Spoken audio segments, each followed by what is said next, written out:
नमस्कार, जय Hind. Study path में आपका स्वागत है। तो 5 मार्च 2023 मॉर्निंग इवनिंग शिफ्ट एनालिसिस के बारे में बात करेंगे, तो वीडियो को ध्यान से अंत तक देखते रहिए। यूजीसी नेट एग्जाम की तैयारी के लिए लीजिए सबसे बेस्ट पीडीएफ नोट्स पेपर 1 के लिए, जिसकी कॉस्ट है 750 रुपीज़। ना तो आपको कोई बुक पढ़ने हैं, ना ही कोई नोट्स बनाने हैं, इसमें आपको पूरा कोर्स कवर किया जाएगा। आपको इसमें 10 मिनट का थ्योरी पीडीएफ नोट्स मिलेगा, प्रीवियस ईयर क्वेश्चन मिलेगा, मॉक टेस्ट मिलेगा, सब कुछ आपको दिया जाएगा 750 रुपीज़ में। पेपर 2 के ये सब्जेक्ट लगे हैं, इसकी कॉस्ट है 1500 रुपये। इसमें आपको पूरा fully updated best PDF notes मिलेगा आपके व्हाट्सएप पे। आपको हमें इस नंबर पे कॉन्टैक्ट और व्हाट्सअप करना है, आपको लिखना है बेस्ट पीडीएफ नोट्स, आपको पूरी जानकारी यहाँ पे मिल जाएगी।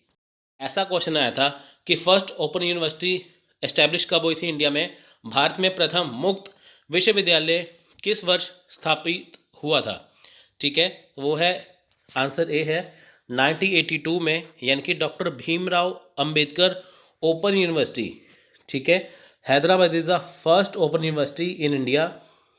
It was established in the year 1982. Indira Gandhi national open university was established in the year 1985। यानी कि देखिए, जो इग्नू है वो 1985 में आया था, तो उससे पहले क्या था? Doctor Bhimrao Ambedkar open university जो है वो सबसे पहले आई थी 1982 में। ठीक है, ऐसा क्वेश्चन आया था। ये तो आसान है, ये हायर एजुकेशन का क्वेश्चन है। दूसरा क्वेश्चन था स्वयं का। ठीक है, स्वयं का क्वेश्चन था कि स्वयं है क्या? आपको पता है कि स्वयं क्या है? एक ऑनलाइन पोर्टल है। तो ऐसे क्वेश्चन, ऐसे ऑप्शन थे यहाँ पे। ऑप्शन देखिए अलग हो सकते हैं, लेकिन आपको मैं यहाँ भी बताऊंगा इस हिसाब से ऑप्शन थे। ठीक है, जैसा स्टूडेंट ने बताया है। गैर सरकारी संगठन, ठीक है, शिक्षा के सिद्धांतों की प्राप्ति के लिए डिजिटल कार्यक्रम, ऑनलाइन प्लेटफॉर्म या वेबसाइट का नाम है। ठीक है, तो ये क्या है? ऑप्शन बी, शिक्षा के सिद्धांतों की प्राप्ति के लिए डिजिटल कार्यक्रम। आपको पता है कि स्वयं है क्या? स्वयं के द्वारा क्या है? ऑनलाइन पोर्टल है कि जैसे आप वहाँ पे निःशुल्क शिक्षा प्राप्त कर सकते हैं। यहाँ पे देखिए 9वीं कक्षा से लेकर स्नातकोत्तर तक, ठीक है, यहाँ पे कोर्स अवेलेबल है। ठीक है, यानी कि 9वीं कक्षा से लेके आप स्नातकोत्तर तक कर सकते हैं, आप पोस्ट ग्रेजुएशन कर सकते हैं, ग्रेजुएशन कर सकते हैं, सब कुछ आप यहाँ पे कर सकते हैं। दिन में 4 भाग में वीडियो दिखाते हैं। ठीक है, जैसे आप मान लीजिए कहीं पे जॉब करते हैं, आपके पास टाइम नहीं है कोर्स करने के लिए, तो आप अपने अकॉर्डिंग उसको चूज़ कर सकते हैं, तो आपको वीडियोस वगैरह दी जाती हैं। ठीक है, तो स्वयं क्या है? ऑनलाइन पोर्टल है। स्वयं है, स्वयं प्रभा है, मूक है, ये सारे ऑनलाइन टेस्ट प्लेटफॉर्म हैं जो आपस में जुड़े हुए हैं। ठीक है, तो अगर आपको देखिए, मान लीजिएगा आपको क्वेश्चन आता है कि स्वयं प्रभा के कितने चैनल हैं, तो वो है 34 चैनल। पहले थे 32, अब है 34। ये मैं बात कर रहा हूँ स्वयं प्रभा की। स्वयं क्या है? Online test platform. Swayam Prabha क्या है? जहाँ पे आपको वीडियो लेक्चर दिखाए जाते हैं, उसके 34 चैनल हैं लेटेस्ट। तो देखिए नेक्स्ट आया था क्वेश्चन, वो कह रहे थे heuristic method of teaching was developed by. अब देखिए, शिक्षण की स्वावनुभुविक विधि का विकास किसने किया था? देखिए ऑप्शन हमें नहीं पता था, लेकिन वो कह रहे थे ऑप्शन नंबर सी था। ठीक है, H.E. आर्मस्ट्रॉन्ग। ठीक है, अब देखिए इन्होंने heuristic method of teaching develop किया था। अब ये है क्या? शिक्षण की स्वावनुभौमिक विधि, यानी कि हेरिस्टिक मेथड ऑफ टीचिंग का प्रतिपादन E.H. आर्मस्ट्रॉन्ग ने किया था। आगमन विधि के आधार पर इस विधि का विकास किया गया था। ठीक है, हेरिस्टिक शब्द ग्रीक भाषा के ह्यूरिस्टिको से निकला है, जिसका अर्थ है मैं मालूम करता हूँ। यानी कि हेरिस्टिक मेथड क्या है?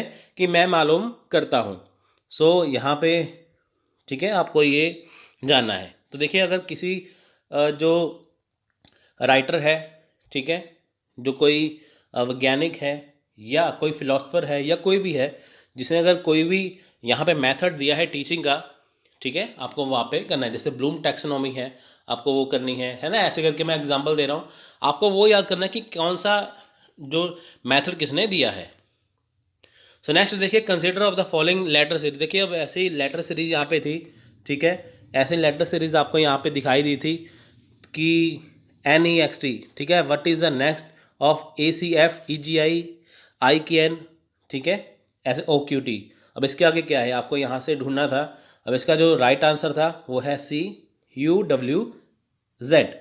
ठीक है, तो आपको यहाँ पे ये करना है।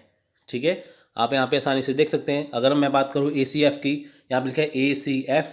ठीक है, A में हमने क्या जोड़ा? 2, तो आ गया C में जोड़ा 3, तो C के आगे 3 करते तो आ जाता है F। तो ऐसे करते देखिए, सब में +2 +3 +2 +3 ऐसे कर करके एंड में क्या था कि जब यहाँ पे OQT में, ठीक है, +2 +3 जोड़ा गया तो आंसर आया UWZ। उसके बाद देखिए अष्टाध्यायी के लेखक कौन है।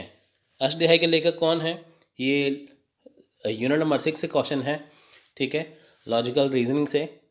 सो यहाँ पे देखिए चाणक्य, जीवाग, पाणिनि, कात्यायन, तो आंसर है पाणिनि, ठीक है। ये क्या है, संस्कृत भाषा की सबसे प्राचीन विज्ञान एवं व्याकरण की पुस्तक है। सो देखिए नेक्स्ट क्वेश्चन है रिसर्च से। ये क्वेश्चन आगे पीछे हो सकते हैं क्योंकि देखिए जैसा स्टूडेंट ने बताया मैं आपको बता रहा हूँ, ठीक है। हम इसमें 8-10 क्वेश्चन ही करेंगे क्योंकि इतने ही हमें पता चल पाए हैं, बाकी क्वेश्चन तब पता चलेंगे जब एग्ज़ाम होने के बाद क्वेश्चन पेपर ऑफिशियली आएगा। सो देखिए a researcher attempts to evaluate the effect of method of feeding on anxiety proneness of children, which method of the research would be appropriate for this, ठीक है।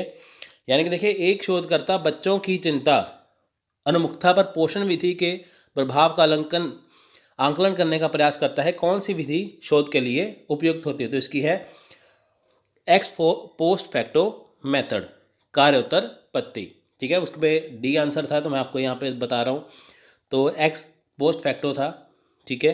ये क्या है, ये अप्रयोगात्मक शोध का प्रकार है।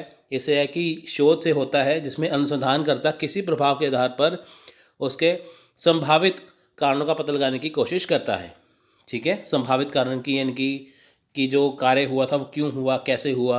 वास्तव में इस तरह के शोध में घटना घट चुकने के बाद शोधकर्ता शोध प्रारंभ करता है। एक्स पोस्ट फैक्टो क्या है कि जब कार्य हो जाता है, जब कोई घटना हो जाती है उसके बाद होता है कि ये कैसे हुआ था। What is ELR full form, तो देखिए ELR की फुल फॉर्म पूछी गई थी। सो इसकी फुल फॉर्म है अर्थ लीकेज रिले। अब देखिए होती क्या है, इसे देखिए आल्सो नोन एज, इसे कहते हैं RCM। RCM मतलब residual current monitors that are use to detect potentially dangerous ground fault currents before they cause any hazard. आपको पता है कि देखिए जैसे हमारे घर में या कहीं पे भी जैसे देखिए बिजली की जो तारें होती हैं ना, लगी हुई होती हैं, तो एक तार ऐसी होती है जो अर्थ की तार होती है, हल्का सा करंट उसमें होता है।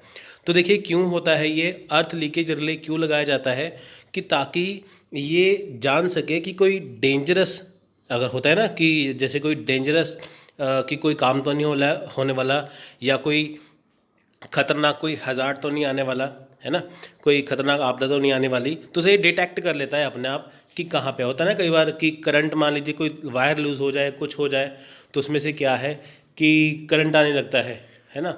जैसे घर की दीवार है, अगर मान लीजिए कहीं पे भी तार जैसे छूट जाए तो दीवार में करंट आ गया, वहाँ पे आ गया, तो क्यों आता है वो, उसमें अर्थ की लीकेज आ जाती है। तो इसमें अगर वो वायर लगी हो तो डिटेक्ट कर लेता है कि कोई डेंजरस काम ना हो, कोई ख़तरा ना हो, इसलिए इसे लगाया जाता है। किसे क्यों लगाया जाता है, कि ताकि ये जान सके कि कोई हमें ख़तरा तो नहीं है किसी चीज़ से, अगर है तो इसे डिटेक्ट कर लेता है। उसके बाद देखिए नेक्स्ट क्वेश्चन है व्हाट इज़ LMS। LMS क्या है, देखिए LMS एक लर्निंग सिस्टम मैनेजमेंट सिस्टम है। LMS की फुल फॉर्म क्या है, लर्निंग मैनेजमेंट सिस्टम। ये ऑनलाइन इंटीग्रेटेड सॉफ्टवेयर है जो यूज़ किया जाता है क्रिएटिंग, डिलीवरिंग, ट्रैकिंग और रिपोर्टिंग किसके, एजुकेशनल कोर्सेज़ के लिए। अब देखिए जो ऑनलाइन एजुकेशन कोर्सेज़ होते हैं तो उसमें LMS का प्रयोग किया जाता है कि ताकि जो सॉफ्टवेयर है वो क्रिएट कर सके, ट्रैक कर सके, डिलीवर कर सके जो आपका कोर्स है, तो उसे कहते हैं LMS। So it can be use to support traditional face to face instruction as well as blended, hybrid and distance learning environment. अब देखिए घर बैठे मोबाइल ऐप से स्टडी करते हैं, है ना, तो ये एक लर्निंग मैनेजमेंट सिस्टम है। अगर आप यूट्यूब से वीडियो देखते हैं तो ये आप अपने घर पे बैठे हैं, आप अमेरिका की वीडियो देखेंगे। अगर आप किसी स्टेट में हैं, आप अदर स्टेट की वीडियो देखेंगे, अदर कंट्री की वीडियो देखेंगे, तो ये डिस्टेंस लर्निंग एनवायरनमेंट हो गया ना, तो किसके अंडर आएगा, लर्निंग मैनेजमेंट सिस्टम के अकॉर्डिंग। तो नेक्स्ट है question number 3, communication variables involve in a model of performance are. यानी कि देखिए कम्युनिकेशन जो वेरिएबल है इन्वॉल्व जो है, कम्युनिकेशन वेरिएबल जो है इसमें क्या इन्वॉल्व है, यानी कि किसी निष्पादन प्रतिमान के अंतर्गत संप्रेषण चर होते हैं, ठीक है। तो इसमें देखिए किसी निष्पादन प्रतिमान के अंतर्गत निम्नलिखित संप्रेषण चर हैं। यानी कि देखिए जो कम्युनिकेशन वेरिएबल है, ठीक है, उसमें क्या क्या इन्वॉल्व होता है, उसमें एनकोडिंग है, ठीक है, उसमें डिकोडिंग है, उसमें चैनलाइजेशन है, यानी कि कूट संकेतन है, विसंकेतन है, संचारण है। अब देखिए कम्युनिकेशन वेरिएबल का मतलब क्या है। इन्होंने बताया है कि कम्युनिकेशन के वेरिएबल में क्या चीज़ें इन्वॉल्व है। जब हम किसी से कम्युनिकेट करते हैं, जब हम किसी से संचार करते हैं तो क्या है, पहला आ गया इनकोडिंग। ठीक है, इनकोडिंग क्या है कि जो मैसेज भेजता है, जैसे आप हैं, अपने किसी दोस्त को कोई मैसेज देते हैं तो आप है इनकोडर। ठीक है, तो आप मैसेज को क्या कर रहे हैं, इनकोडिंग। तो डिकोडिंग क्या है कि जिसको आपने मैसेज पहुंचाया उसने मैसेज को समझा, यानी कि उसने मैसेज को डिकोड किया। अब देखिए इनकोडिंग हो गया, मैसेज भेजा, मैसेज समझा, लेकिन किसके जरिए भेजा, चैनलाइजेशन, वो है संचारण। ठीक है, संप्रेषण की प्रक्रिया देख सकते हैं, पहले संदेश, आपको संदेश भेजना है, किसके माध्यम से भेजना है, प्रतिपुष्टि क्या है, फीडबैक क्या है, और प्रेषक और संदेश प्राप्ति। ठीक है, ये चीज़ें इसमें आती हैं। सो नेक्स्ट क्वेश्चन है, देखिए यहाँ पे देखिए नेक्स्ट क्वेश्चन है, in a classroom the probability of message reception can be enhance by, यानी कि किसी कक्षा में संवाद ग्रहण की संभाव्यता को निम्नलिखित में से किससे बढ़ाया जा सकता है। यानी कि देखिए अगर कोई कक्षा है, अगर कोई क्लासरूम है, वहाँ पे देखिए जो संवाद हो रहा है, संवाद किसके प्रति होगा, टीचर और स्टूडेंट के बीच में। ठीक है, उसे कैसे बढ़ाया जा सकता है, इस्टेब्लिशिंग ए व्यू पॉइंट, यानी कि दृष्टिकोण स्थापित करके। अब देखिए जब कक्षा में टॉपिक को पढ़ाया जाता है एक टीचर के द्वारा, तो वो बच्चों से पूछते हैं, बताइए कि आपकी इसमें क्या प्रतिक्रिया है। तो हर एक स्टूडेंट अपने अपने यहाँ पे क्या है, व्यू पॉइंट रखते हैं।